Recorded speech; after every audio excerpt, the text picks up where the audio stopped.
This is the Lansing Sports Network Spartan Tailgate Show, presented by Price Right RV, with the Dean of Sports, Tim Staudt, and Steve Goff. Now, from the mobile Duckett Brothers Distributing Studios at the stadium, this is the Lansing Sports Network Spartan Tailgate Show.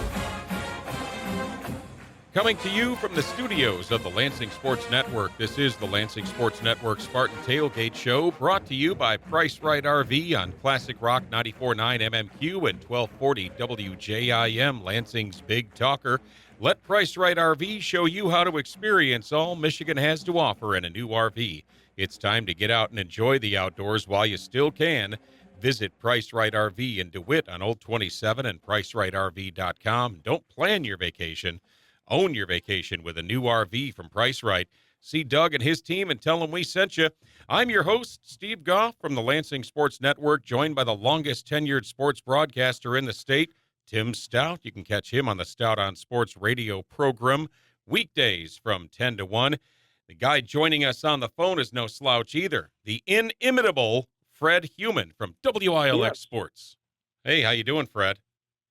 Hi, how are you? Good. I think I scared Tim. I just did his little pointing gimmick that he does when he tries to catch you off guard. No, don't underestimate him. No. He's a slouch.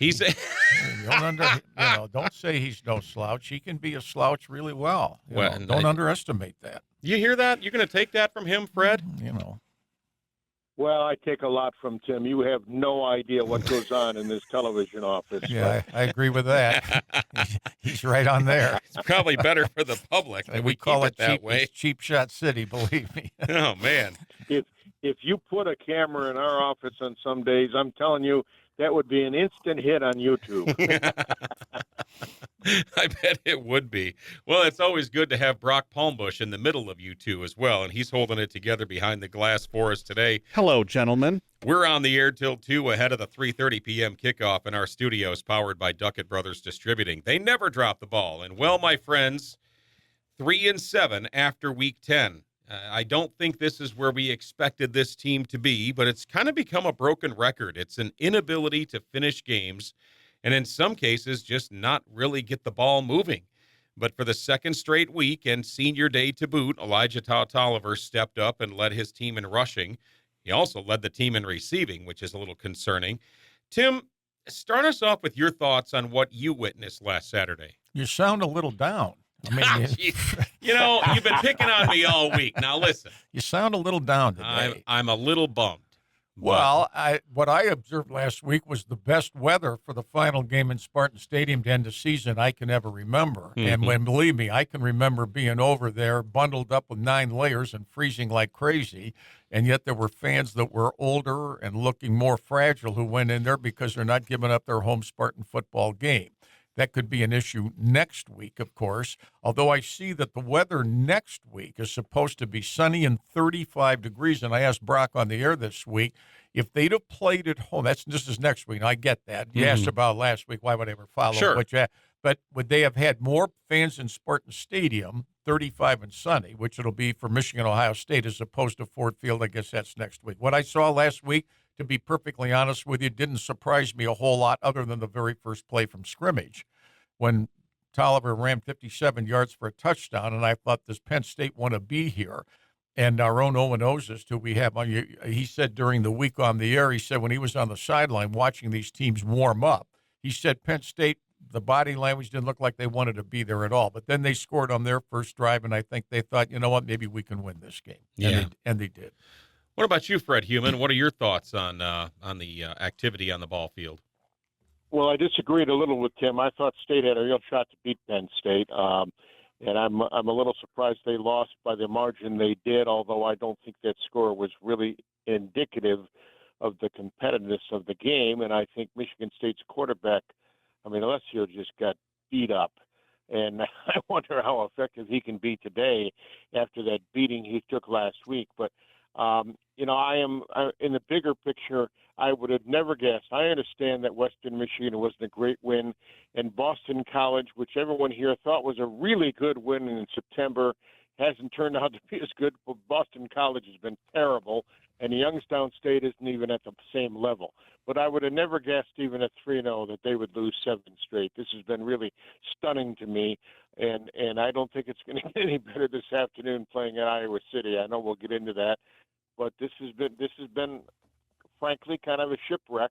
And they got real problems at Michigan State with football, and you got to turn back the clock, guys. Everybody, from the top of the department to the president to Tom Izzo, who's clearly the leader in that department, has said all along that football is very important here. We have to win at football. We have to be successful at football. We have to have a buzz, and they're 0 for 3. They're not winning. They're not competitive enough, and there's no buzz. That's a problem, Sherlock, and that's what they face now heading into the end of the season, and perhaps some adjustments in the off season. We'll see what those are. But this has been surprising to me for them to lose 7 straight games.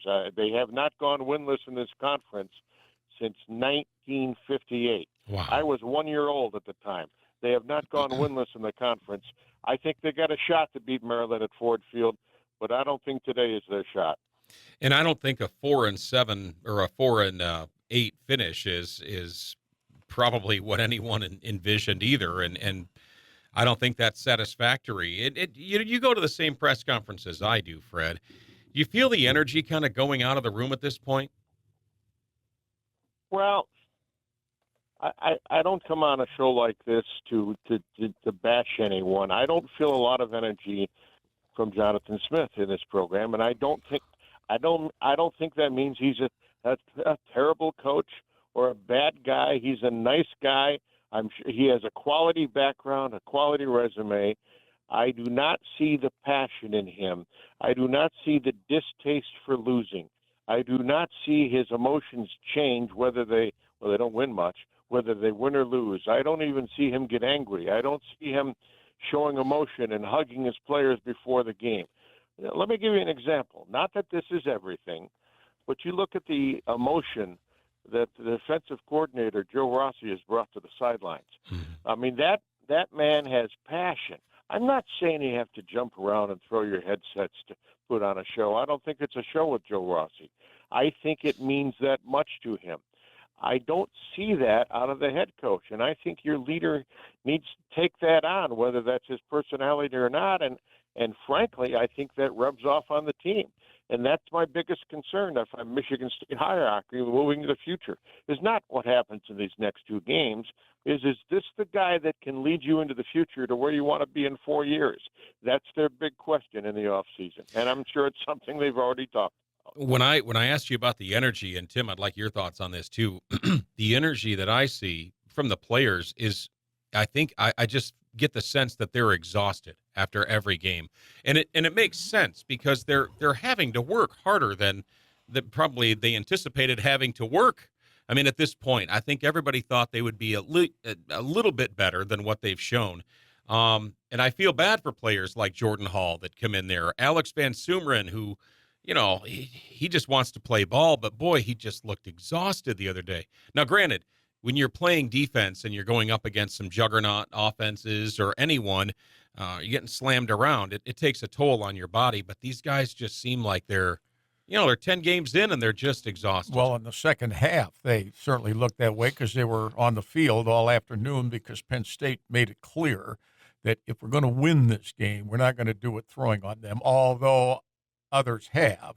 But that's a backup quarterback they're playing, as is Michigan State. And even though he had some success in the first half, I think they felt, you know what, to your point, we're wearing them down.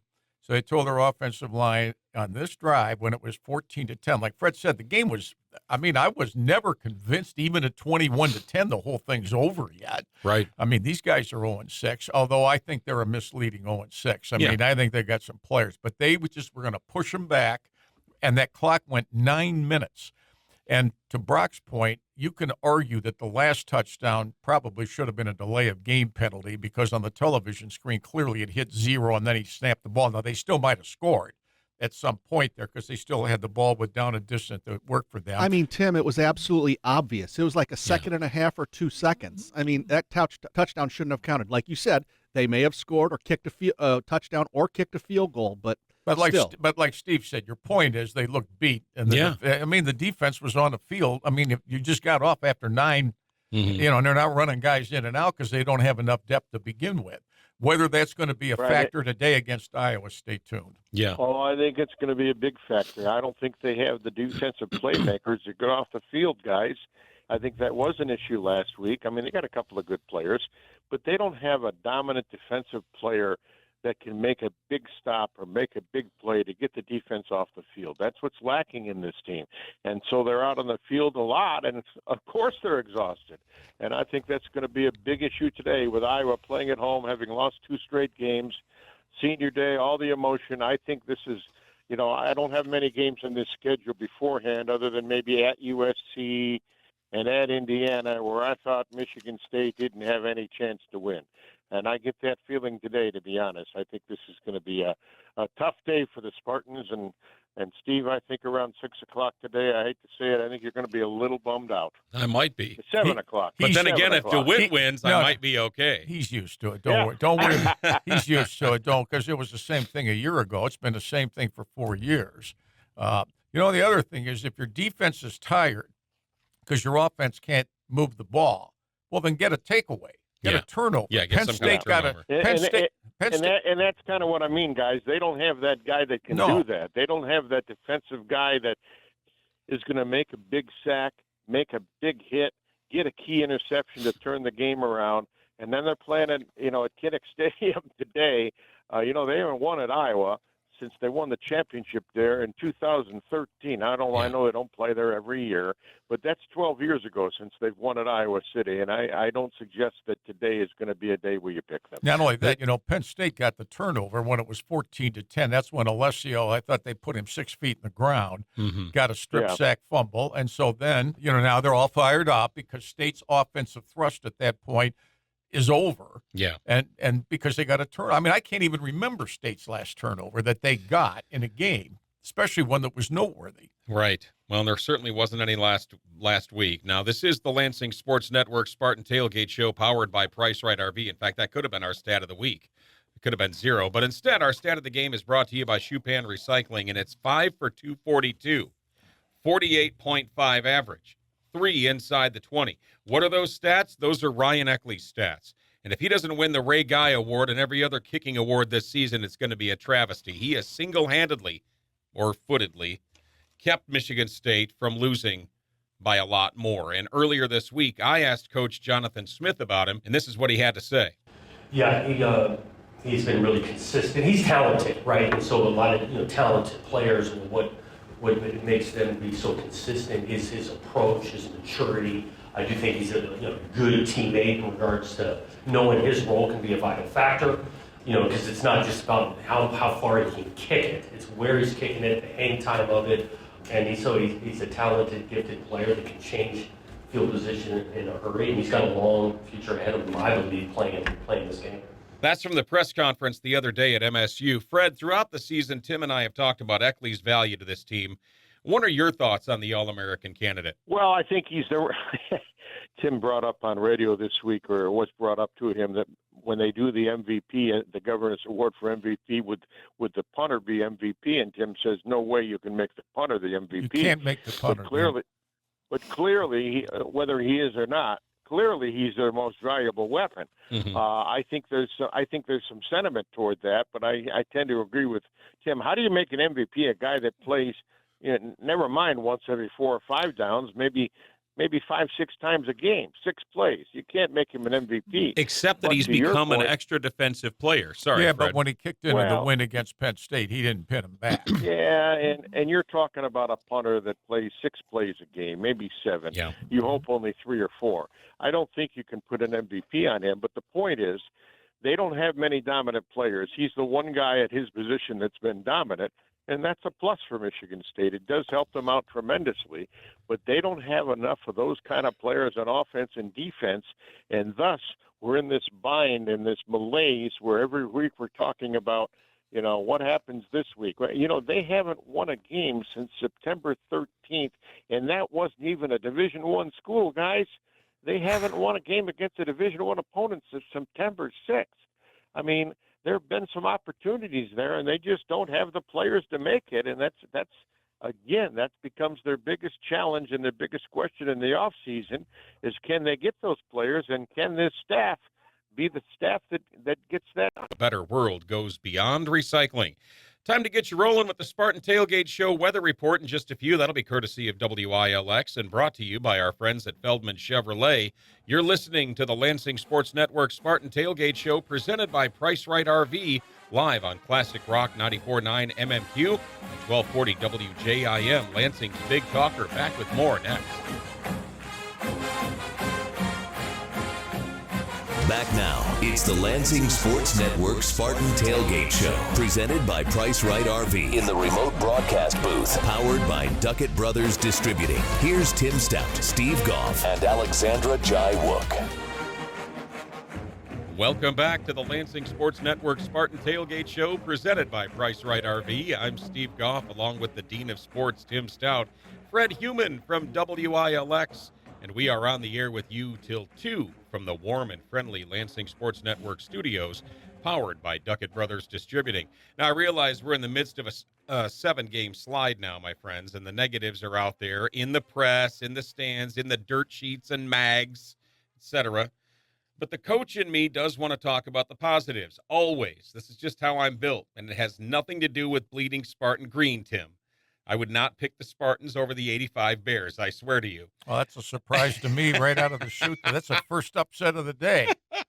But I do believe in rebuilding till we get it right. You know, Tom Izzo, we talked about this ad nauseum. Tom Izzo was allowed time to rebuild and reload and rebuild over and over again over the years, and he's had an illustrious career, and he's one of the best to ever do it, if not the best. But we don't get that kind of time these days. There's not that much time to rebuild programs these days. It's just the way of football. It's just the way the landscape is. But, Fred, after the Penn State game, did you see anything in the game or afterward that gives you hope for the future of Spartan football? Well, you want me to put a positive spin on this, and that's a tough one for me because my answer is no. I don't see a lot of hope moving forward. And certainly this afternoon, I mean, I can't sugarcoat this, guys. I think this game is going to be tough, if not impossible, for them to win at Iowa City. I just think Iowa is loaded for bear. They've lost 2 straight games. They're at home. Michigan State is reeling. Both quarterbacks are hobbling. They're worn down. They're tired. They're dispirited. They have a coach who may or may not be going out the door. And it's you try to grasp for positives. It's not my nature either, Steve, to be negative. It's really not. But if you're asking me a straight question, if I would be sugarcoating it to say there's a lot of hope here for what's going on. Now, things can change. You don't know what happens in the off season. You don't know what kind of renewed energy they could have. And they could even beat Maryland at Ford Field. But I think today is a tall order. And I try to look for positives. I think there have been some decent players. And we talked about the punter, and we have a couple of defensive players at Michigan State who have shown they're okay, but they aren't big-time playmakers. And the quarterbacks have been hurt, and even Marsh at receiver has not been as dominant as many people have hoped. I think he only made 2 catches last week. And I'm kind of with Tim. I'd throw him the ball more, but that's not as easy to do as it said because you need time to throw, and the quarterbacks don't have much time back there. I mean, do you see it any other way, Tim? Well, if you're, other than that, I think things are fine. Other than that, how was the play, Mrs. Lincoln? Other than that, I mean, you want something. I mean, I think the toilets work in the locker room and the showers are hot, so that's a good thing. You know, they get a nice clean shower after the game. You know, this is where the pink locker rooms are as well at Iowa City. They've never changed that at all. I don't know that that's going to necessarily affect Michigan State today, but I mean, to his point, he's not positive or negative. I think who's going to argue with any of that?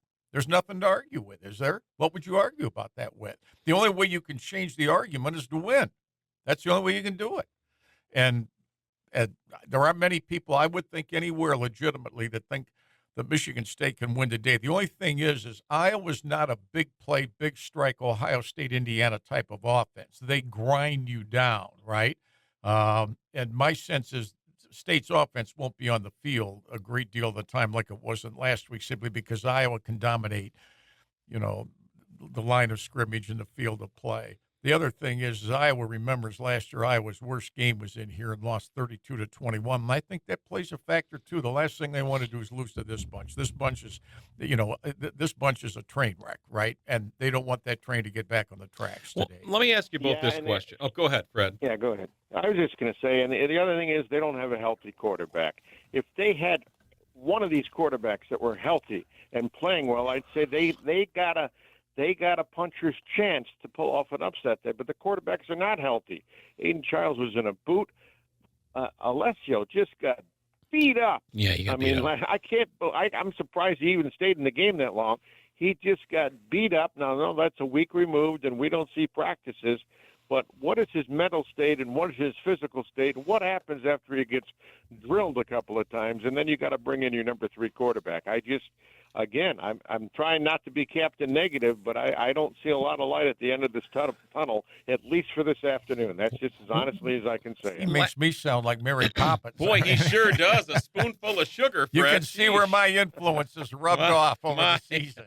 You say that with such pride, Tim. How about this? They lead the Big Ten, their offensive line, in lookout blocks. Oh, yeah. They turn around to the quarterback when the guy Say, goes "Look by out." and says, "Look out!" Oh, jeez. So, Well, and I didn't even bring that up, but their offensive line is a huge issue. It has been for a couple of years. They've not resolved that, whether they do it through recruiting or the transfer portal or rebuilding. Moving forward, they've got to have a better offensive line than they've had the last few years. How does a team like Iowa, who has never been known for their offense, ever, now all of a sudden, last year they get beat by Michigan State because they can't really move the ball. They had Cade McNamara in there, the former Michigan quarterback, and he pretty much laid an egg. I mean, he got outpassed by over 100 yards by Aiden Childs, and he was their quarterback last year. But all of a sudden, within a year, they've now flipped the script, and not only do they have a good defense, but now they have an offense. So why can't Michigan State do that? Well, they have somewhat of an offense. Okay, so what did they say? I mean, they got rid of the coach's son who was the offensive coordinator. Mm-hmm. I mean, can you imagine telling Izzo, your kid's not going to be on the staff, he's not good enough? Okay, right. So they told Ferentz is the senior coach in the Big Ten, oh, no, you're getting rid of this guy. Because I think, look, something had to change. Mm-hmm. But now the quarterback they got is an amazing story. He's 24 years old, Mark Gronowski from Naperville, Illinois. He only had 1 year left out of South Dakota State. And he's not Johnny Unitas. He's thrown for 1,200 yards this year, which is an average of 120 yards a game, and he's only thrown 6 touchdown passes.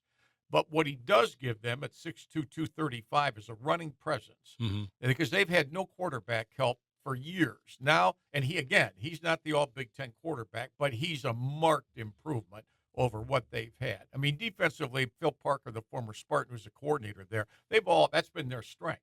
This guy at least keeps the clock running because he's going to run it today more than he's going to throw it. And when he does throw it, usually some guy's standing wide open because it's not predictable exactly when they're going to throw. He's only completed 58% of his passes, but by their standards, this guy is a massive upgrade at quarterback from what they've had, in my opinion. Fred, your thoughts? Well, I don't disagree with any of that. I think the issue for Michigan State, though, is who do they have that can compete with that? The only I guess, silver lining is the running of Elijah Tolliver. If he could get loose today, but to get loose, you got to have blocking. I mean, he has shown some real spark here in the last couple of games. So you want a positive? Well, the positive is that Elijah has become a factor in this offense. If he could go crazy today and get loose, and maybe do it early and get that big run for a touchdown, although that happened last week and it didn't seem to help. But I think he gives them their best shot at winning, and I'd like to see them find a way. Nick Marsh is a talented athlete. He's kind of a world-class athlete and should be a bigger factor somehow in this offense. If that's him or that's scheme or that's blocking or what that is, I don't know. But they've got to make Nick Marsh a bigger factor in this offense here in these last 2 games. They've got to find a way to get him the ball. I don't care if it's on a on a reverse. I don't care if it's on a halfback pass. I don't care if it's throwing the ball to him 15 times.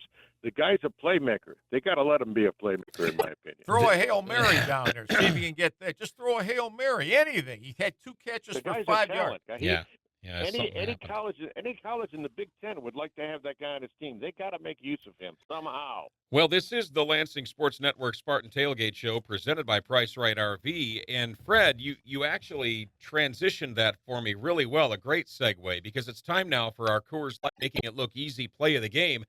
And the combination certainly provided some hope against Penn State early, courtesy of Alessio Milivojevic and Elijah Taut-Oliver. 3rd and 3, Spartans at their 49. Milivojevic takes the snap. Flush out to his right. He'll throw on the run. It is caught on the run. Down the right sidelines by Elijah Taut-Oliver, and he's out of bounds at the 19-yard line on the near right sideline. Zion Tracy, the nickelback, makes the stop. That was a 32-yard catch by Tolliver, which led eventually to a field goal for Michigan State. But, man, he was doing it all in the backfield. You mentioned him, Fred, and he has become kind of a leader. And at the beginning of the season, he was the guy that was going to be everybody's RB1. And then he lost his job to Mekhi Frazier and ended up being the backup. Well, he's had to step up the last 2 weeks, and he's done so pretty well. Talk about Tolliver a little bit, Fred. Well, I think he showed me something last week. He showed me, never mind just the stats, he showed me some toughness. He showed me some fire. He showed me he can run over guys and break tackles. He showed me that the kind of desire that I'd like to see more of out of this team. So, I mean, yeah, there's a plus. I think he gives them maybe their only shot to win if he can have a big day. But to have a big day as a running back, you got to have blocking, and that comes back to our other issue is whether they have the blocking to spring him loose. Hey, every game is different. Every week is different. Every game brings about new hope, so maybe he can run loose and the Spartans can make this more competitive than I believe it will be. But to answer your question, yeah, he's been very impressive to me, and I think that's a real upside for Michigan State, the way Elijah's run the football. Do you think the offense has been called well, Tim? No, but that's the way it was last year, the year before that, the year before that. I mean, who disagrees that there's little creativity? I don't know how you can judge the running backs on this team when none of them have a lane to run. Where I give them credit is they don't fumble very much. Yeah. I mean, at least they don't turn it over for the most part. Yeah. But I don't know how you can judge running backs when they all get the same line in front of them. And the irony of his run, you could have driven a truck through the lane he had there on the first play. And, there must be more of this coming. I mean, he just did on the first play of the game. Look where they went, right? On the first play. I mean, Penn State hadn't won a game in a league. And then after that ended it. I mean, look, it's so complex as to what that's why, like he says, looking forward, I agree. There's so much. It's not like one guy's going to change everything. We get one guy. We got one piece to fit in here. Look where we're going to go. I mean, they have they got issues off the field, on the field. They got issues everywhere. I don't see it changing. I just don't see. I don't think a new coach is going to change it very much to start with at all, because whoever comes in here, Newt Rockne, Vince Lombardi, Bill Belichick, those guys are going to have the same problems in a lot of ways. But I don't think I don't think there's much to his point with Marsh. Every time they throw to Marsh, he's 2 yards down the field. Then they tackle him. He had 2 catches for 5 yards against Penn State. If you have to throw a Hail Mary, throw that, see if you can catch it. A couple weeks ago on the show, you mentioned that they should open it up and they should go deep. And they did that. And they had success against Minnesota with that. 3 different wide receivers had catches of over 75 yards. So what I'm saying is, if you've got the weapons and they're covering your receivers, then run the ball. If you want to run it and they block that, then pass. They've got the weapons there, but I feel like they're just keeping them holstered. Well, they do and they don't. They do, providing the guy has time to throw the ball. I thought their best offensive look by far was the game at Indiana. Because he completed 20 consecutive passes, Childs did, because he didn't throw the ball either 1 yard or 50 yards. He threw it intermediate to a number of different guys against a very good defense, and they kept Indiana's offense for the most part on the field. The downside is Indiana scored every time they had the ball, but they didn't have the ball nearly as much. They only had it 3 times in the first half. Right. I would do that today. I think they could. I don't know what Child's availability is, and I don't think this, unless he ain't in my opinion, he ain't the guy. Would have been my call. I would have started Childs against Minnesota because he wouldn't have got sacked 7 times. He would have eluded that. And I wouldn't, but he was hurt, so it didn't make any difference against Penn State. And I don't know where Child's head's at. I mean, does he want to play these last 2 games or does he not want to play? I don't know the extent of his injury. And, to Fred's point, this kid plays hard, but I think he's limited athletically. Yeah. So, and by the way, he's going to be seeing a lot of black and yellow in his face this afternoon. Elijah Toliver's 32-yard touchdown, just catch, not a touchdown catch, a catch. That was our Coors Light, making it look easy play of the game. Coors Light presents to chill or not to chill. Choose Coors Light for the party. Time for another break as the Lansing Sports Network Tailgate Show rolls along. He's the Dean, he's Uncle Fred, I'm Steve, and this is the Lansing Sports Network Spartan Tailgate Show, powered by Price Right RV in our studios. Presented by Duckett Brothers Distributing. And we'll be back with more. Thanks, Uncle Fred. All right.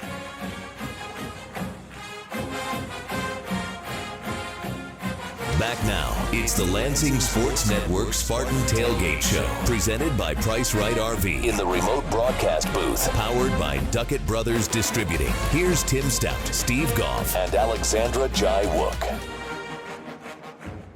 Welcome back to the Lansing Sports Network Spartan Tailgate Show, presented by Price Right RV on Classic Rock 94.9 MMQ and 1240 WJIM, Lansing's Big Talker. From our studios, powered by Duckett Brothers Distributing, I'm Steve Goff. He's Tim Staudt. Tim, we've been joined by our former co-host, who I thought left us for good last week, but she returned, and here she is, Alexandra Jai-Wook. I know, I'm back off injury reserve. Yep.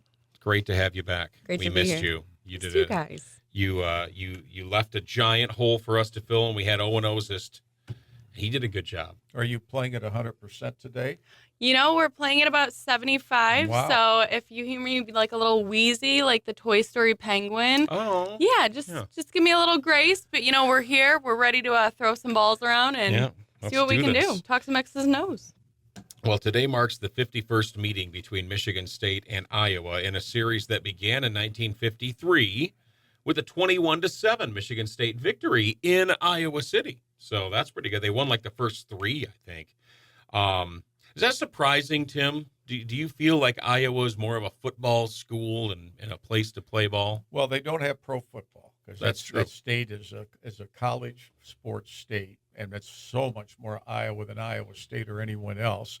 They've had noteworthy coaches through the years. That coach back in '53 was Forrest Evashevsky, and he was a noteworthy coach for years and years in the Big Ten at Iowa. He produced players like Alex Karras, who went on to All-Pro with the Lions and so on and so forth. I mean, they've had their ups and downs. When they had Hayden Fry, he changed what their look was. They've been losing, and he put the Pittsburgh Steelers colors on their uniforms of gold and black because he wanted them to be like the Pittsburgh Steelers. Wait a minute. What were they before that? They were a very softer color of that, which was more white. He wanted their uniforms to look exactly like the. Remember, in the 70s, now the Steelers were the talk of the NFL. Okay, so he did that, and that stuck with them. And Hayden Fry had a very successful run there. They stayed with him through all those years, and they're like everybody else. They've had their up and down moments in that, but they have. I mean, Kirk Ferentz has made it through 23 years there. He wouldn't have made it through 23 years at Ohio State, Penn State, or Michigan, but at Iowa, 8-4 plays, and they've been relatively consistent. He's had a few issues there through the years. He's had some minority player issues there through the years, but they survived all that, and I wasn't sure that he was. But they're competitive. They sell out all those games because it's a big deal there, all right? And for the most part, they're what they are this year to me is what they are almost every single year. They're good, but they're not great. Well, and what I would say, too, is you had mentioned that they're not a pro sports, they're a college sports school, but you know what they are? A good feeder school for, a good feeder team for, if you will, is the Lions. I mean, just actively right now, we have Sam Laporta, Jack Campbell, and Parker Hesse, and we technically have Demo from Ohio State, too. So those Farmer boys can keep doing what they're doing. I like the grit. I like what they put in, and they feed our teams too. I mean, they've always had good tight ends. Yeah. They've always had good, and they'll throw to the tight end today. I mean, the quarterback of note through all of this they had was Chuck Long. Yeah, former Lion. He was and then Brock, they had a guy a couple of years ago that ran up and down the running quarterback. They had it was a Banks. Was that his name? Brad Banks in the Banks. early 2000s. And He was a JC guy, but he was really, really good. Chuck Long is one of the two best quarterbacks I've ever seen in the Big Ten, the other being Drew Brees. Sure. He gave them as much offense as they have ever had, and Chuck Long did too. But in the last 10, 12 years, in my opinion, what's restricted their growth in the win-loss column beyond where they've been is they just have not had a quarterback that in modern-day football. Right. This guy's not an NFL quarterback, but he's a massive upgrade from what they've had, and he can run with the ball, all right? So you're going to see him running with the ball today. Iowa holds a slight edge in the series, 25-23-2. It doesn't get much closer than that. No. I like that. And MSU did win the last game. We talked about that with Uncle Fred, 32-20 in October of last year. Aiden Childs outdueled former Michigan quarterback Cade McNamara, throwing for 256 and had 118 of those yards to guess who? Nick Marsh, who has gone MIA the last few weeks. Childs, Well, he's busy winning awards. Yeah, must be. Aiden Childs also ran for 70. K-Ron Lynch Adams, there's a name from the past, ran for 90. And Jonathan Kim had 5 field goals, including a 55 and 46-yarder. Brock, where did he end up in the NFL? Jonathan Kim? Yeah. I don't think he's anywhere. I don't think can't he is believe either. that. I think that was one of his best kicking games too, Yeah. record-wise. But that arguably is Jonathan Smith's greatest game as the head coach at Michigan State. Sure. Because they were coming in struggling, and Iowa was coming in winning, and Iowa was the favorite in that game, and Iowa was it was 32-21, and State dominated a lot more than that, which doesn't help them today, by the way. Yeah, because there's revenge on Well, the I line. would think that, all you got to do is tell you guys this is who got you last year, and it really hurt Iowa's season from that point. I mean, to the point we made, you still got to play these games. Yep. And everybody thinks Iowa's just going to run away with this today. Maybe they will, but you still got to play these games. I mean, I don't think Michigan State practiced all week despite all the noise around here to go out and lose there today. My sense is they're going out there to try. And if they do win, I mean, just to unburden for these players what they've had to go through. You know, what if Fred Sam won September 13th? So, well, and you heard Smith say, we're closer than you think to the game this week. So, and how the guys are ready. I'd say prove it. Yeah. Well, and they've Prove got it. to. Yeah, I mean, there's nothing for them to lose in the next 2 weeks. That's it. They just have to leave it all on the field. Well, and be except done. his job if he loses 2 more. That you can't guarantee that one way or the other. I mean, I would recommend they get a win today and get one next week, and then hope for the best moving forward. It's not going to do anything for this season, but they got signing day coming up right after that Maryland game. I mean, and they've got a tremendous quarterback prospect out of East Kentwood High School who's playing today in the semifinals. I claim that kid might be a contender to start. Brock, what's his name in front of me? Help me with that. The East Kentwood kid. Oh, Cade Kaufman. Cade Kaufman. He's the number 1 high school. He's good. He's very good. Comparoni thinks this guy's the real deal. I've seen him. He's playing today. And let me tell you, if East Kentwood wins today, they're 10-2. They're playing 12-0. Detroit Catholic Central. He has to have a big. His stats are through the roof, and it's against Division I. I'm saying that if he can get to spring practice, I don't think, depending on who they get in the offseason, you can eliminate this kid from playing next fall. Wow. So I'd like to see that. So we'll see. We love to hear that. Yeah, absolutely. Especially because we don't know what the chemical makeup of the team is going to be come spring. Well, the downside is he looking at all this noise about the coaching staff? Well, you have to say, wonder. if I sign with Michigan State, is the coach going to be there? Right. And what we were talking about this earlier today, if Smith's not there, what commits are they going to lose? And this is their best player. This is the best commit they have coming in, and it's at the position, in my opinion, where they've got to get some consistency moving forward. Alexandra, you and I are going to talk about our favorite. I have to assume that when I texted you last night that I was correct. This is your favorite memory against Iowa, the same one as mine, right? Yes, it was. We're going to circle back around to that, but I'm going to make Tim dig deep on this one. The largest margin of victory came in 1966, Tim. And I know you remember this. 56-7, big game from Big Clinton Jones, who's part of the MSU Ring of Fame. Runs of 79, 70, and 2 yards for 3 touchdowns on the day. What do you remember about the game, and what do you remember about Clinton Jones? Iowa was a horrible team that year. Michigan State was their 9-0-1 10-10 tie Notre Dame team, national championship type of team. You knew it was going to be a massacre going into it. It was played over here. I remember that day, as a high schooler, I was writing for the local weekly newspaper, and there was a high school tournament game that day that I was supposed to cover. And then, unlike me, I tried to scam my way out of it to go to the Michigan State game, and the guy said, make up your mind, make your choice. You're going to cover the high school game, or you're going to go to, I mean, I don't know why I remember that, but, you know, like Brock will tell you, with all the scams I've gone through your lifetime and all that. Don't send him a phishing email. Yeah, you know, so, but that game wasn't, and that was before they had the black and gold. They had those old Iowa type, whatever. The game I remember with Iowa by far the most was 1979, Kirk Gibson. Oh, what do you remember about this one? So it was the last game of the year, and it was a chippy game, and it was you didn't know that it was Darrell Rogers' last game, but they were loaded. State was on offense, and so Iowa comes in here with not the same team, and they're chippy with Gibson. Gibson's one of the 2 greatest receivers I ever saw at Michigan State. Andre Rison's the other. To me, those 2 were above everybody else in no particular order. Gibson played for a passing coach in Rogers ahead of his time, and Rison played for Perlis, who didn't throw the ball but he had a great NFL career. But at any rate, so the game's going on. Michigan State looks like it's going to win the game, and these guys are bumping Gibson, number 23. They're bumping him up and down the field. You know, Gibson's a big, strapping guy, and they're bumping him. And finally, Gibson lost his cool in front of the Michigan State bench, and he and the Iowa defender get into a swinging match, so they're going at it, the 2 of them. And this guy was lucky that they pulled him off of that, simply because this guy would have got, so they both got kicked out of the game.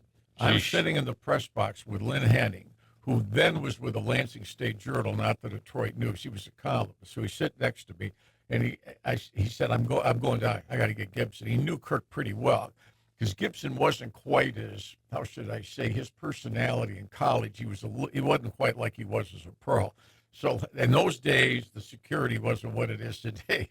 So he followed Gibson down to and he and Gibson were in the locker room doing an interview with the game still going on, because Gibson had to leave the field. The Iowa kid did too. Yeah. But Gibson got kicked out of his last college game at Michigan State and was against Iowa. Jeez. 79.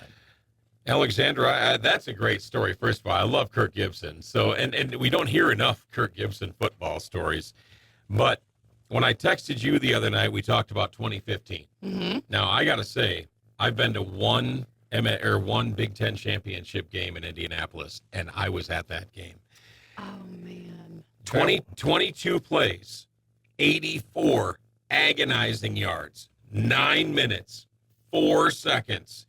I'm telling you what, my heart couldn't take much more. I mean, that was nuts. I watched the replay on YouTube last night, and they've taken the commercial breaks out of it. Still 4.5 minutes, and it took me back to Indianapolis. What do you remember about that? Well, at the time, I was living in Cedar Village, right? And, you know, the reputation around it is all of that to be true. We're coming into finals week, December 5th. It's a sunny day. Connor Cook is playing through his injury, and Iowa's unbeaten. And, I mean, it was unlike anything I've experienced, you know. And in that same breath, we had just came off of, we had the basketball when we were in the 8th, oh my gosh, I'm blanking. Never mind. Yeah. Anyways, all that to be said, it was huge for us, right? And that also allowed us to win our spot into the college football playoffs. And so being a part of that era, being a part of, you know, when Tom Izzo was there, it was just insane. And Cedar Village, you know, erupted. Everyone's excited. Everyone's riding that high. And that was, you know, pretty much when we closed out the semester at that point. I'll tell you what, like I said, being there in person, it was quiet. I think that's the thing that I remember that was so different. It was. Yeah, you probably had a different experience. It was in that stadium, Tim. It was quiet. But you mentioned earlier how they converted to the Steeler colors, right? When I walked into that stadium with my wife and our friends, all you saw was a sea of black and gold.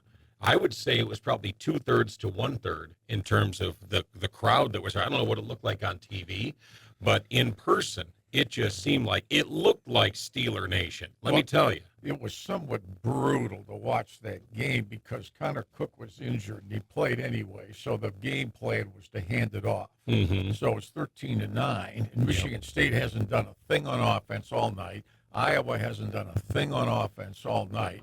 And I thought, Iowa's horrendous Iowa was going to make with that offense the playoff and just get crushed by somebody.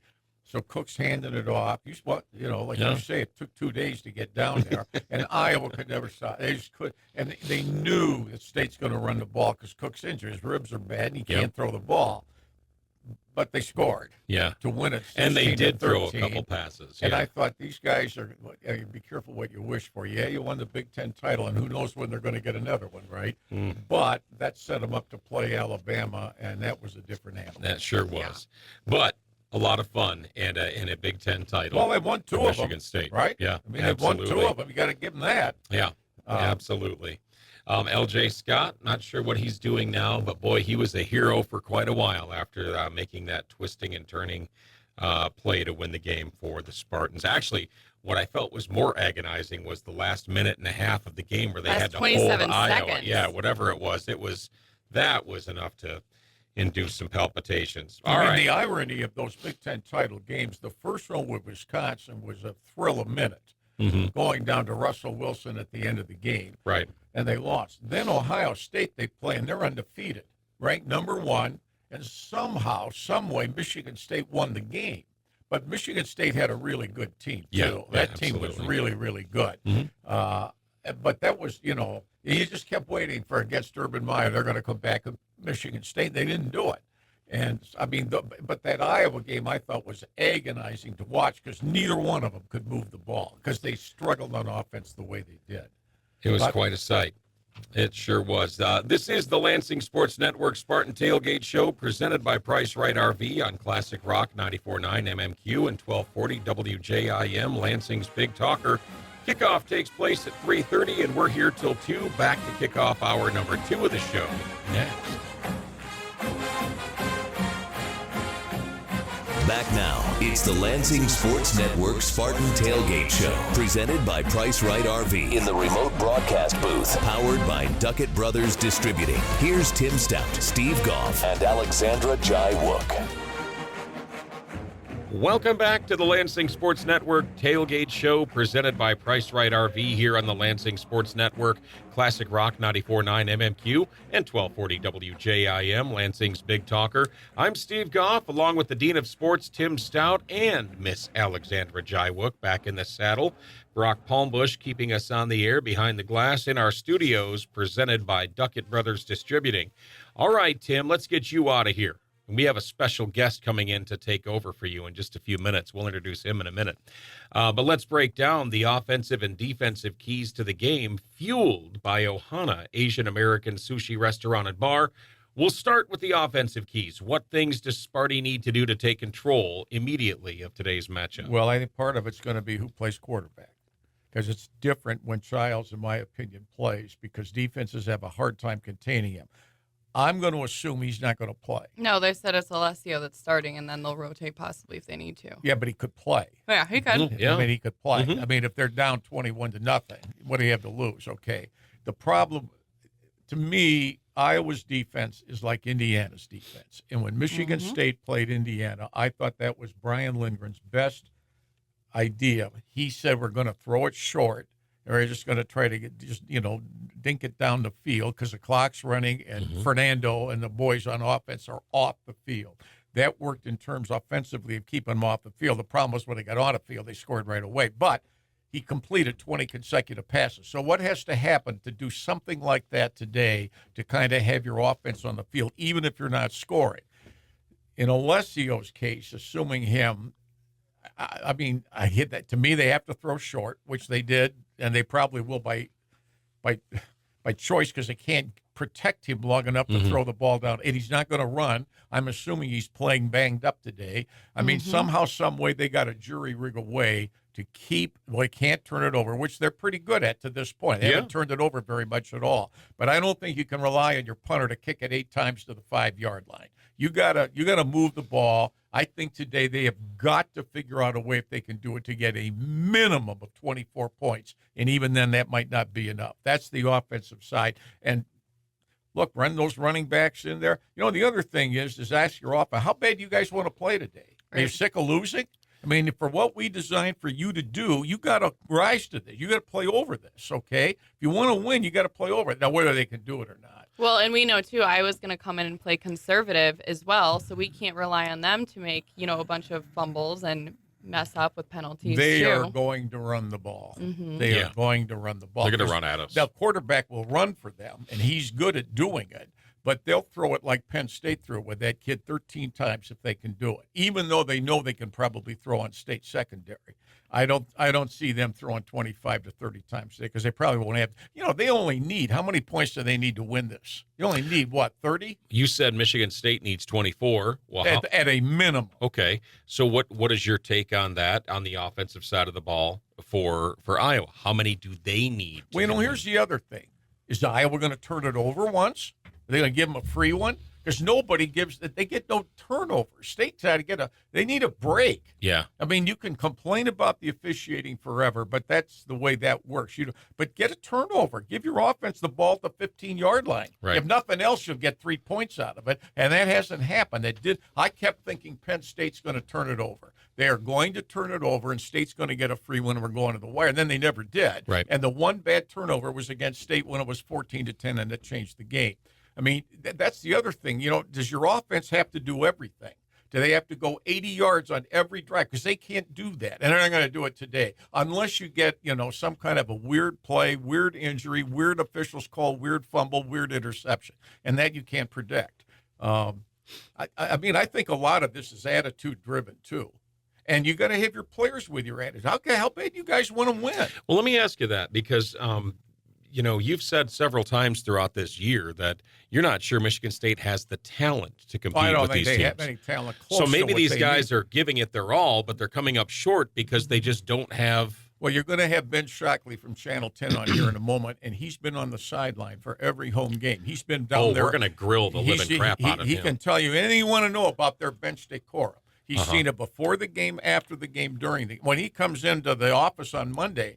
So I always ask him, so what did you see? What did you make out of that? And you've heard Owen give his 2 cents. Owen thought Penn State had no. He said, when I got on the field, Penn State looked like they didn't want to be there. Watching them warm up for 45 minutes, they didn't even want to be there. Well, it turned different once. I think once they scored to tie the game, they thought, we can play with these guys. You might as well give it our all. We got nothing to lose. And then they hit the big bomb touchdown. Yeah. That's the other thing. Could State hit a big play?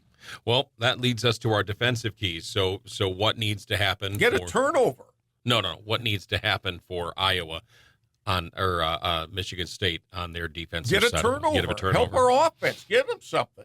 Get a turnover. Now, that's been difficult for them to do. I mean, look, they have to do the obvious things by don't make any stupid penalties, okay? I mean, occasionally you're going to get one. I don't think Iowa – this is not the number one offense in the world, they just aren't. Do they have better players than Michigan State?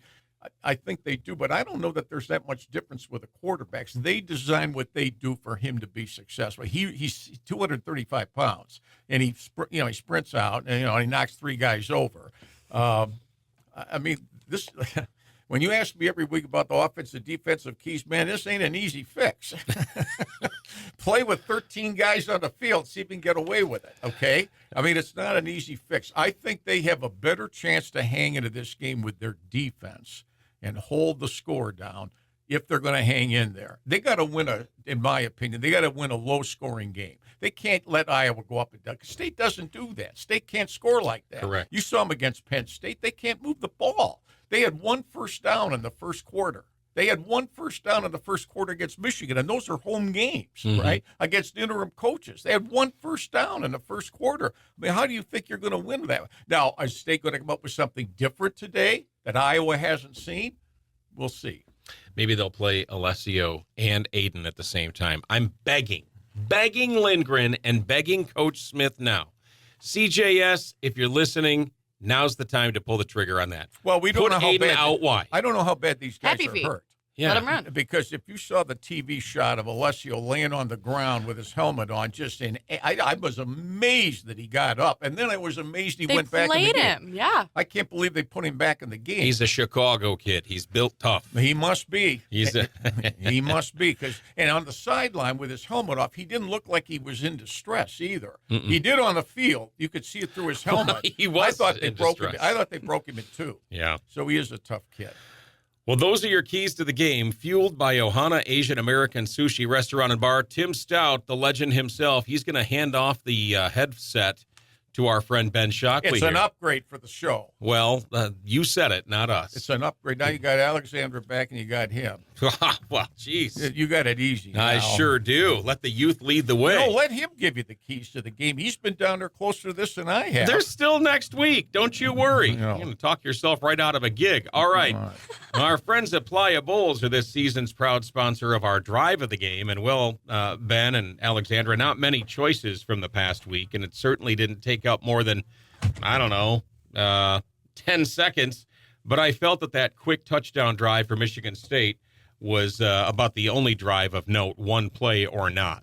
As Elijah Tolliver, the senior, on senior day, off to his left, hands to him. Turns to a big hole at right tackle. Heading down the right side, and at the 20, at the 15, at the 10, to the right pylon, into the end zone. Touchdown, MSU on play number 1. Thank you to George Blaha and Spartan Media Network. One play, 57 yards, 10 seconds. All it took. That's all he needed. Number 4, Elijah Tolliver on the run. Ben, were you on the sidelines for that? No, the last couple weeks, I know Tim introed me with, I'm always on the sidelines, but the last couple weeks we've been doing one of us, Owen and myself, shoot the games. So myself, I'll go up high and sort of from the broadcast angle and shoot from there. Yeah. And then Owen's shooting on the field. He'll get like the reaction shots. We just think the play looks better when you have that high angle when we're showing highlights on the show. Well, what did he tell you? What did he see on that play? Well, he said it was a great run. I mean, I agreed. I mean, I could see it. Would have liked more of them. Yeah, no kidding. Yeah, we haven't seen a lot of those, but interestingly, it's been Tolliver the last 2 weeks who really didn't get a lot of run early in the season, and then you go to the Minnesota game and last week, and it's him who's breaking off those big explosive plays. And like you guys were just saying, MSU really needs to find a way to get those more often than they have. Well, and they have the weapons. They've proven it that they can bust through. Even Brandon Tullis. So you've got 3 pretty good running backs. You've got a bevy of wide receivers. I mean, could the you weapons are there. imagine a game where we've got Nick Marsh catching one, we've got Tolliver catching one, we've got Jack Belling doing his little red zone spin flip into the end zone? Like, that would be a masterpiece of a game right there. Sure would. And if you think back, that's pretty much what happened against Boston College, and I think that's sort of when everyone's emotions around Michigan State football sort of peaked for the season, right? It was coming off that double overtime win. Everybody got involved. You had Masunas catching a touchdown. You had the fullback getting in the end zone. I mean, everything went right for Michigan State in that game. Offensively, at least, they did let up 40 points, but that was sort of where the vibes peaked and hasn't come back to that since. You're correct on that. Real quick, Alexandra, what were your thoughts when you saw that touchdown happen so quickly to start the Spartan offense last week? That was everything my adrenaline needed, and then everything my adrenaline didn't need, because I was on the floor by the end of that game, just pounding it. It was really exciting. Like Ben said, just to see Tolliver come out of his shell, really find a voice. And he also carried, for the team, he accounted for half of the carries and receptions for the total offense. So to be able to see him have those record-making moments, we'd like to see that, and we'd also like to see the rest of the roster on the O-line be able to see that performance as well. And unfortunately, we just haven't had the O-line be able to, I'd say, protect the QB to be able to deliver those plays. Correct. And also, it just seems like each game lately, it's just been a one-catcher game, right? We only see one person break out of the spotlight shell. I agree. And that is our Drive of the Game, presented by Playa Bowls. Grab your friends and dive into Playa Bowls, where the beach meets the bowl. Time for a timeout and a weather update, courtesy of Feldman Chevrolet, as the Lansing Sports Network Spartan Tailgate Show, presented by Price Right RV, continues live from the warm and friendly confines of the Duckett Brothers Distributing Studios. Back now, it's the Lansing Sports Network Spartan Tailgate Show, presented by Price Right RV in the remote broadcast booth, powered by Duckett Brothers Distributing. Here's Tim Staudt, Steve Goff, and Alexandra Jai-Wook. We're back on the Lansing Sports Network Spartan Tailgate Show, presented by Price Right RV from our mobile studios, powered by Duckett Brothers Distributing. I'm Steve Goff. With me is my friend and Spartan insider, Alexandra Jai-Wook. So great to have you back. Great to be here, Steve. And joining us for the rest of the show from WILX, classing up the joint, Ben Shockley. Thank you, sir. I appreciate you coming by again. Yeah, thanks for having me. Anchoring the weekend sports coverage on WILX and a whole lot more. You can catch Ben on TV. Either one of these two could be on TV. I think we have faces for radio. I had the face for the radio, not you guys. Okay. So here we go.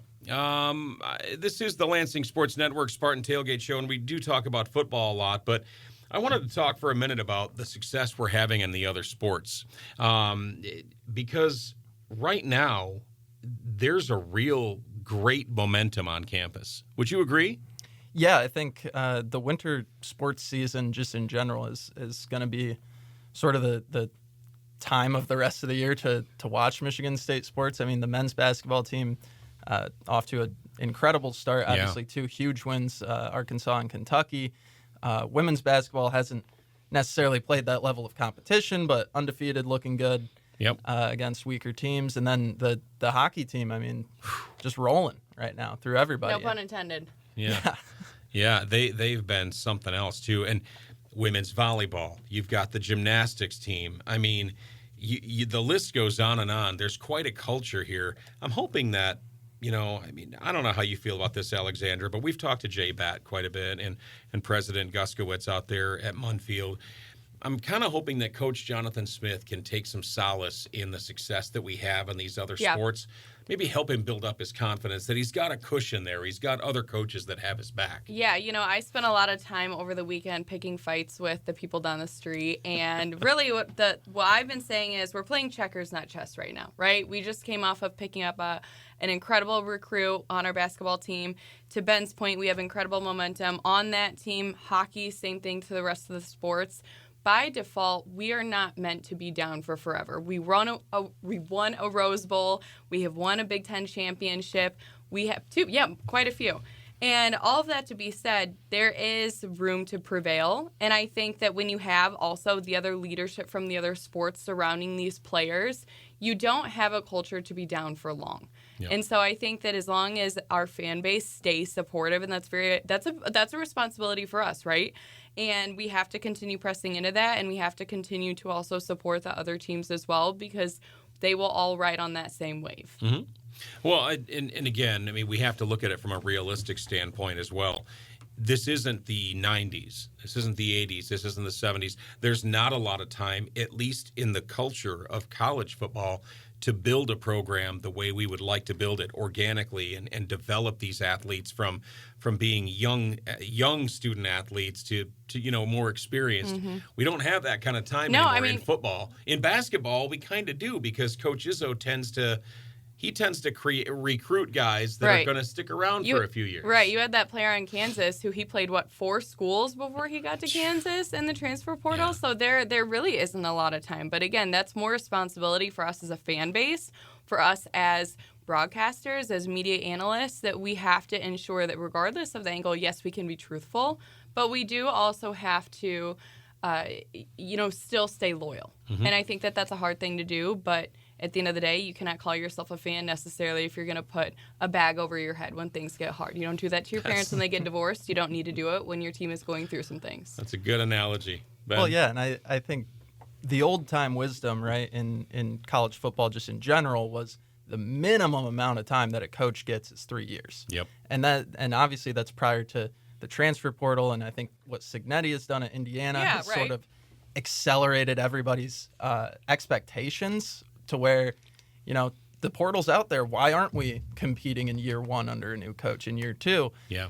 But that's just not the way it goes for everybody, and it's not the way it goes really anywhere else but at Indiana in the past couple of years. And I appreciate Tom Izzo being as vocal and as strict in his voice as he is with discouraging the amount of movement and saying, hey, we're not holding our players to that same standard. And I would encourage, the rest of the coaches to follow along if they already haven't. Mm-hmm. But nonetheless, having that powerful voice and someone that is such a face of the university like Izzo being so outspoken against this culture that it has started will hopefully allow some of these fans that are, half on a bag, half not on a bag, to be able to realize that, to Ben's point, there is still time that culture needs to be developed. There is still time that loyalty and rhythm needs to be found too. Absolutely. This is the Lansing Sports Network Spartan Tailgate Show, and we're here till 2 with you and the Spartan Nation. And, to your point, Alexandra, Coach Izzo talked about that after the Kentucky game. He said not taking anything away from Coach Pope at Kentucky, but we've built what we've built internally. He's like, I'm loyal to my guys, and that's just a different culture here in the way they build the program. And you saw it shake Pope up. After the game, he was just seeing the culture of Michigan State really just show itself on the floor in that game. He after the game was at a loss for words. He's saying, I don't know what our culture is. It starts with me. I got to build it better. But he's saying, I don't know what our culture is because Michigan State's just showed up and beat you by 17. It was something else. Michigan State's dominance was evident on the court. There's another program in the Big Ten that's pretty dominant this year, and that's number 1 ranked Ohio State. They're hosting Rutgers today. Rutgers is 5-5. Should be a victory for the Buckeyes. But speaking of Ohio State, they're number 1 overall and in the college football playoff rankings. There's been a bit of controversy, as always, with rankings, Ben. Yeah, I'm not the biggest fan of the rankings in general. The committee itself being, you've got a bunch of active athletic directors there. So on a Saturday, they're not watching. It's kind of my same problem with the AP college football poll. Right.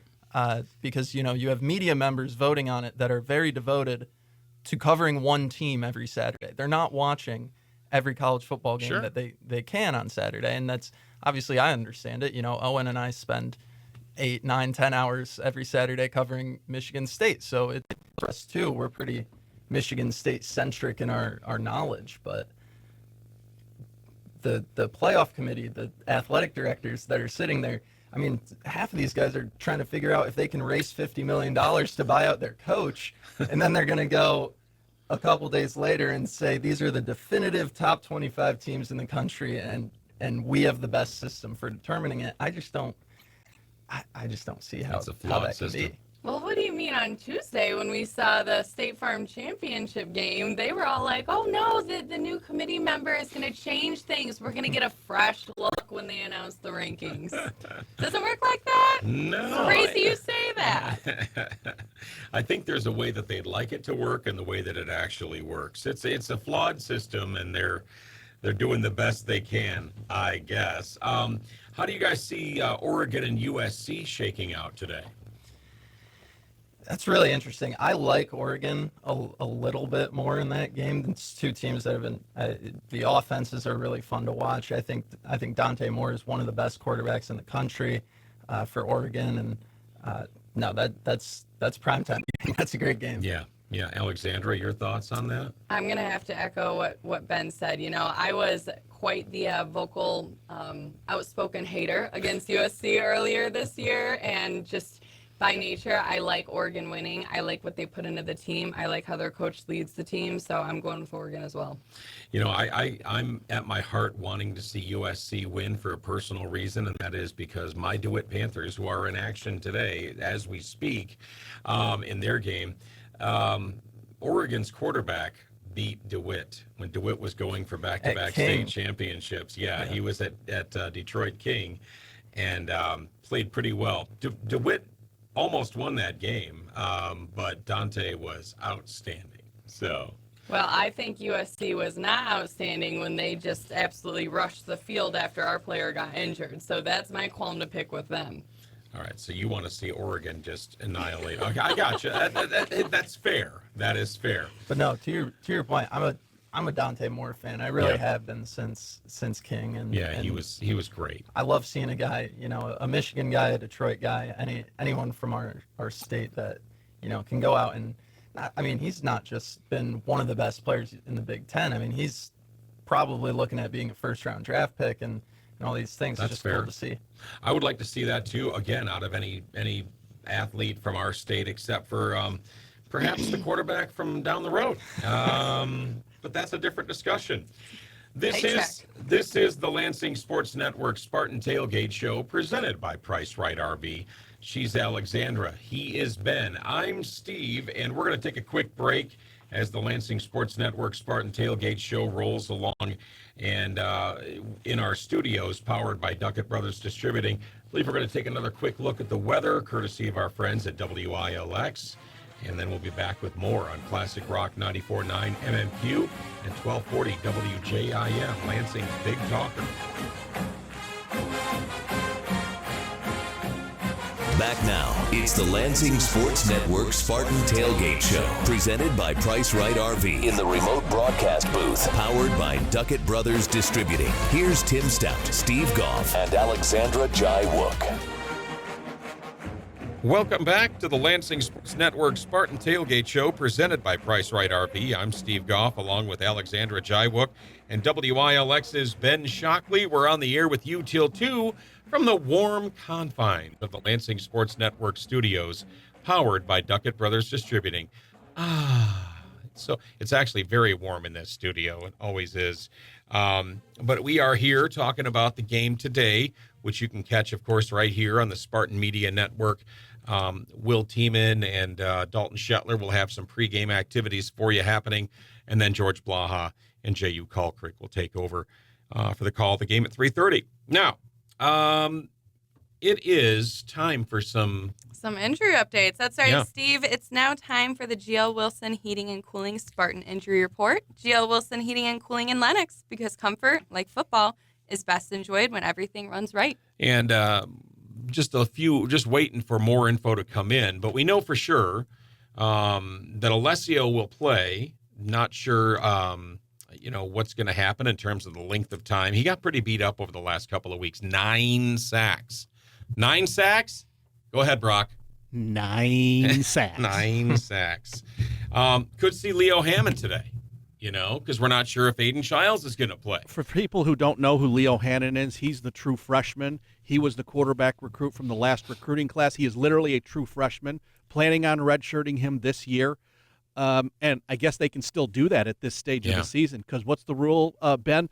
Up to 4 games they can play? 4 or less, you can still take that red shirt. So even if Leo played every snap the last 2 games, he would still be able to take that red shirt. Yeah. Yeah, and it's weird how that works, because you'll see somebody listed as a redshirt junior, and then they walk on senior day. We saw a little bit of that last week. We did. We saw the 2 guys I noticed in particular that stood out to me were Eckley, the punter, and then Alex Van Sumer in the D tackle. So I don't know.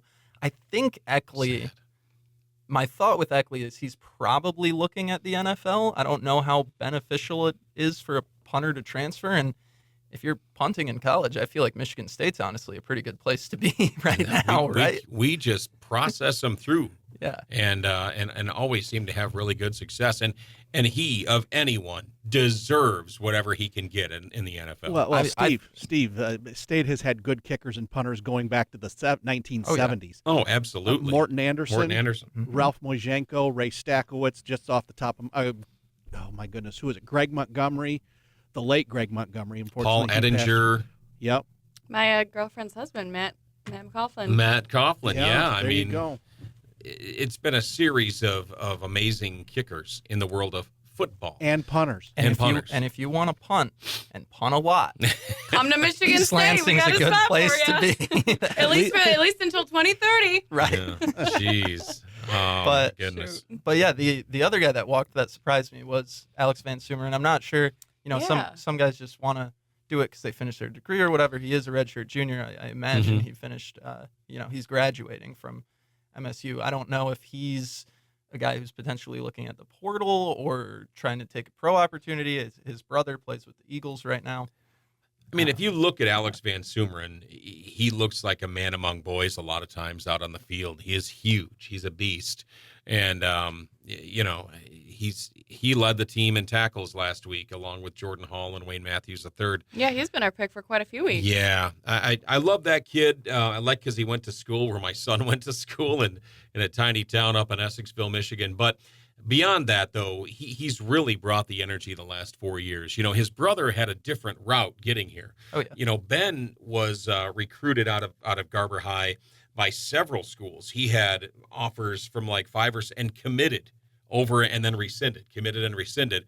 And on the last day before signing day, the coach from down the road that wore all the khakis came to the school and the seas parted. And then he switched he was, I think, going to go to Minnesota and then and to play for Coach Fleck, and instead changed to play down there. Scored a touchdown as a freshman. Mm-hmm. Then they moved him from fullback to linebacker, and then he didn't like it down there because he wasn't playing, so he came to Michigan State, which is very rare.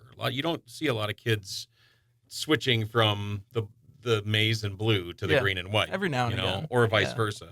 Once in a while you do. Well, who was it? Amon-Ra St. Brown that went on the interview and was like, well, I saw Michigan State, beat them, and I wasn't going to. Yeah. That was what convinced him not to. Yeah. I think, no, it couldn't have been the Kenneth Walker game. That wouldn't line up. It was, I think, in 2020 or 2020, whichever one of those COVID years, and it was snowing. I think that was the game that he was referencing, and we was like, Yeah, well, it's a crazy thing, the transfers and how all that works. But aside from all that, so we talked about Alessio, Leo, and Aiden. We talked about the quarterbacks. Any other injuries of note? Any other players banged up that we're concerned about? I think Stanton Rammel, is he still? Yeah, he's. I mean, we're at the point of the year where everybody's dealing with something, right? Yeah. And I imagine the list of the injury report that we see out for the game, out for the season, I think we're going to see a lot of guys added to that out for the season. Last week's was crazy. I mean, It was both teams. It was like, is anybody going to play today? I'm like, how many scrolls am I going to do on to get to the end of this? But it's almost to the point where are they going to have 75 guys? Because you can dress 75. Yeah. Are they even going to have 75 guys dressed because everybody else is hurt? All they need is 22. I think it'd be more helpful to just list the players that aren't injured. Yeah, that'd be good. I don't know, social media admin, if you heard that. That is your GL Wilson Heating, Cooling Spartan Injury Report. GL Wilson Heating and Cooling in Lenox, because comfort, like football, is best when everything runs right. This is the Lansing Sports Network Spartan Tailgate Show, presented by Price Right RV. Earlier, Ben, I was telling Uncle Fred and Tim Staudt, I try to keep it light around here, and the guys like to jab at me a little bit because I'm such a Michigan State homer. But you and I haven't really discussed the state of events in a while, and I want to shoot straight with you here. It's been a rough week. It's been a rough season.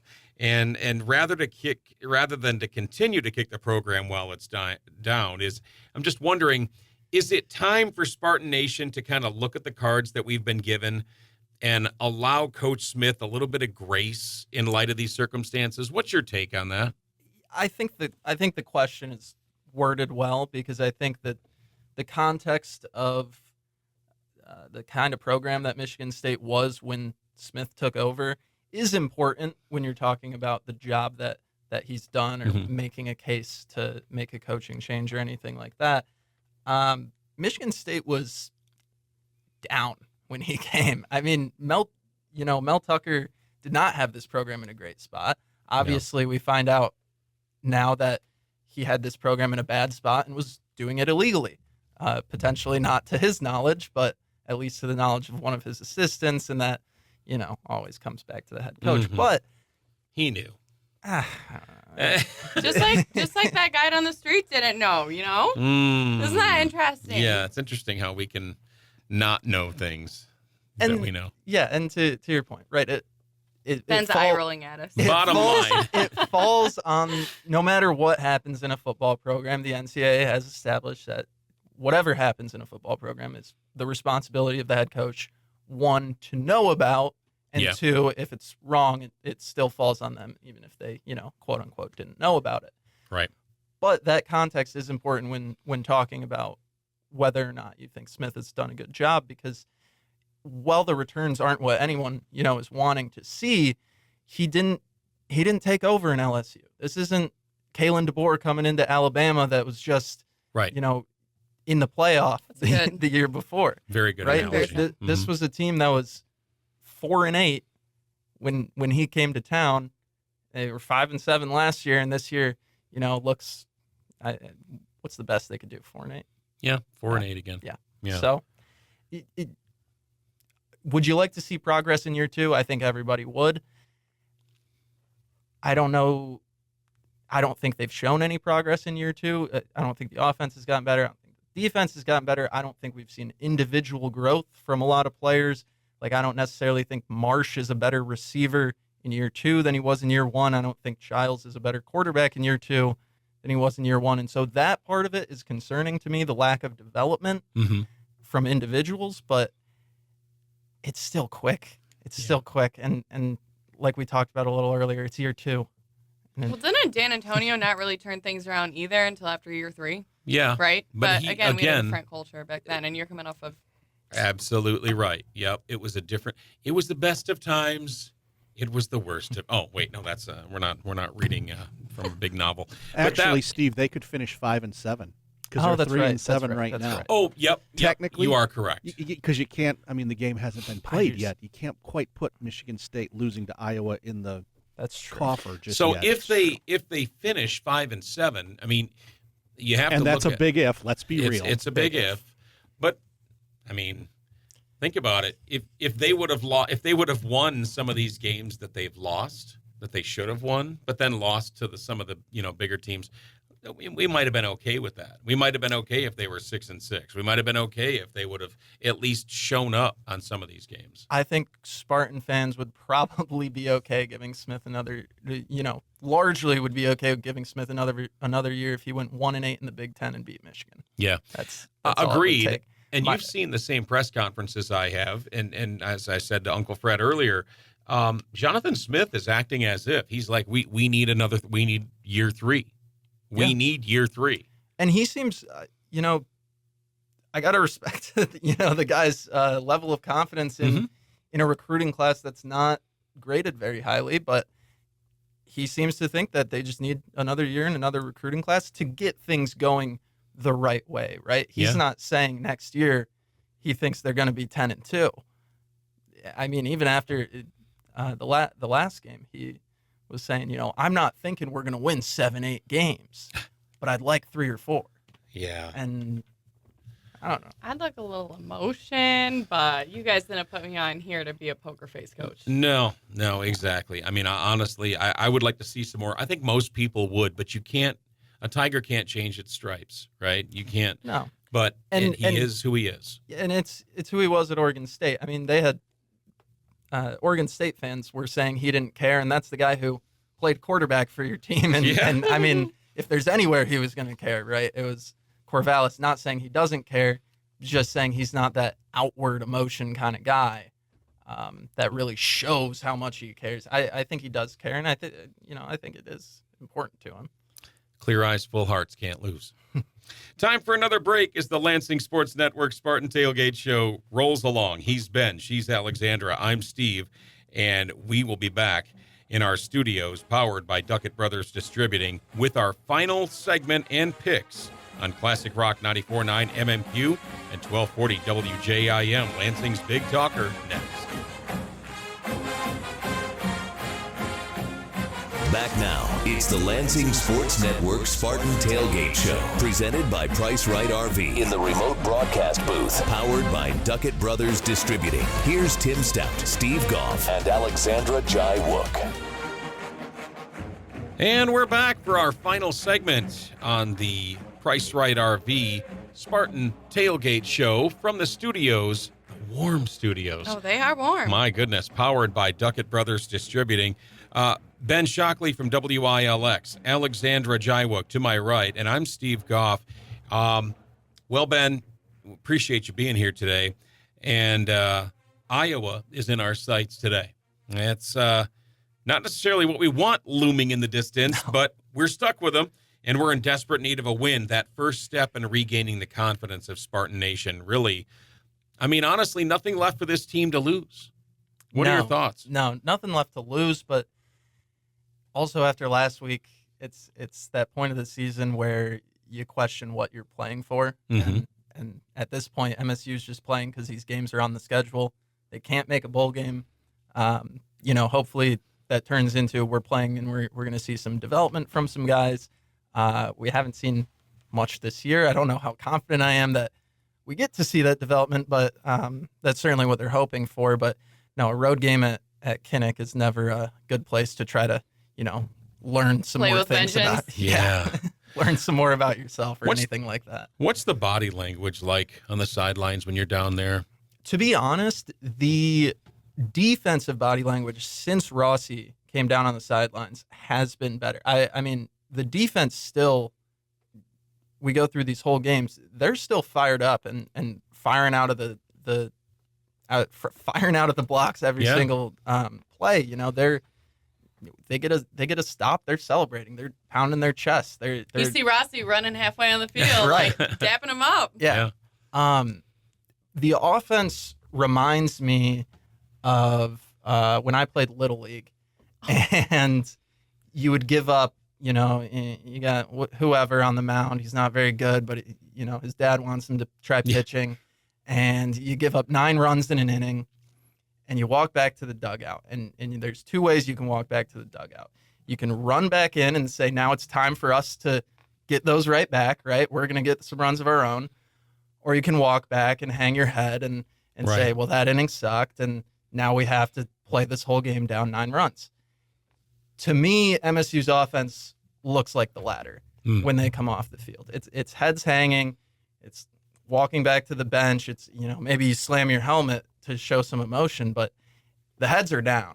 It's not there's nobody galvanizing the group and saying, we're down 3. We can get it right here. I mean, the entire Penn State game, most of the Penn State game, they're down 3 or 7 points, and it feels like 15. Yeah. And it feels like 4 touchdowns when all you need is 40 yards. Yeah. And yeah. Where does that? Do you think that's from the offensive coordinator? Do you think it's from the head coach? Is there somebody on the sidelines that you feel should step up at this point? I don't know. I feel like you want to see it from the quarterback, but at so many times this season, the quarterback has been put on their back. On their back, trying to recover from some vicious hit they just took. So it's hard to place that kind of responsibility on the shoulders of Childs or Alessio, whoever it is, or Leo, whoever it ends up being this week. It's hard to place that responsibility on them. Ideally, that's, I think, who you would like it to be. But taking a little too many hits to maybe pop up that back and hype everybody up. Well, MSU's a big underdog today. Your final thoughts on the score? Got a prediction? I'll go. I really think Iowa's offense is bad. I'm not a fan of Gronowski. I think he's a FCS quarterback who plays like an FCS quarterback. And while that's better than what Iowa's had in the past, it doesn't elevate them above. I like to hear it. A great offense. But I'm going to say 24-14 Hawkeyes with a return touchdown from Weegan. I think he's the best player on their team. Oh, got real specific there.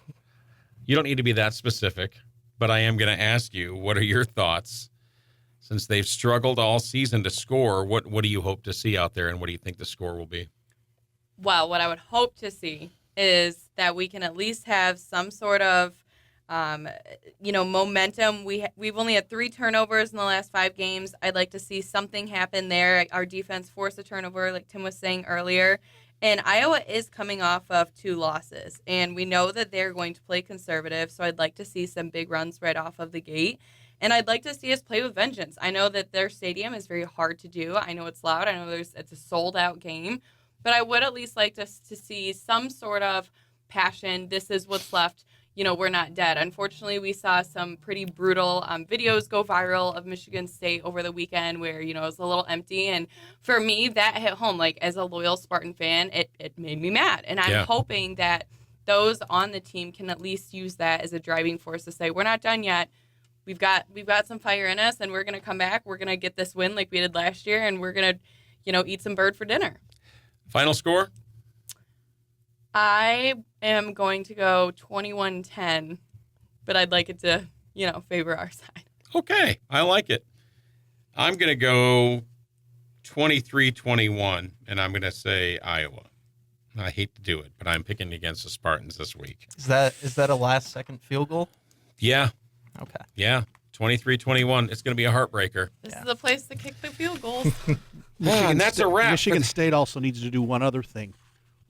Wave to the kids in the children's Oh, hospital at the end of the first quarter. I love that. We're waving from the Spartan Studios right here. We do love that. Best tradition. Great new tradition in college football. And that'll be happening on Saturday today, and that's a wrap for the Lansing Sports Network Spartan Tailgate Show presented by Price Right RV. Lots to soak in, and it's almost time for kickoff. I want to thank our host, Staudt, Mr. Staudt, Tim Staudt of Staudt on Sports. Also, WILX's Ben Shockley. We got Brock Palmbush rocking the ones and twos behind the glass, and of course, my esteemed colleague Alexandra Jaiwook hanging out in here with me in this warm studio. Engineer Tim doing great work on our website and our social media. You can look for us in content on Facebook, YouTube, X, and more. Give us a follow. I'm Steve Goff, and you can join us next Saturday as we wrap up the season. This one will be at Ford Field against Maryland. Mm-hmm. Oh, yeah. We'll be on the air at 4 o'clock for that one with another edition of the Lansing Sports Network Spartan Tailgate Show presented by Price Right RV. Alexandra, we got some great sponsors to thank. Go. Yeah, thank you so much to Tailgaters, Duncan Sunoco, Jersey Mike's in Okemos, Uptown Cheapskate, The Nut House, AC Hotels by Marriott, Lansing Brewing Company, Carpet Studios Flooring America, Harrison Roadhouse, Coors Light, Grossbeck, American Sushi Restaurant and Bar, Duckett Brothers Distributing, Pliables, Schupan Recycling, our friends at Jill Wilson Heating, Cooling, and Lennox, and Feldman Chevrolet. And now stay tuned on the Lansing Sports Network for the Spartan Media Network's pregame coverage of MSU at Iowa. That'll take you all the way to kickoff at 3:30. Will Tiemann on the sidelines, Dalton Shetler in the studio, George Blaha and J.U. Kulkrick in the booth. And until next week, for all of us at the Lansing Sports Network Tailgate Show, presented by Price Right RV, go green. Go white, Steve.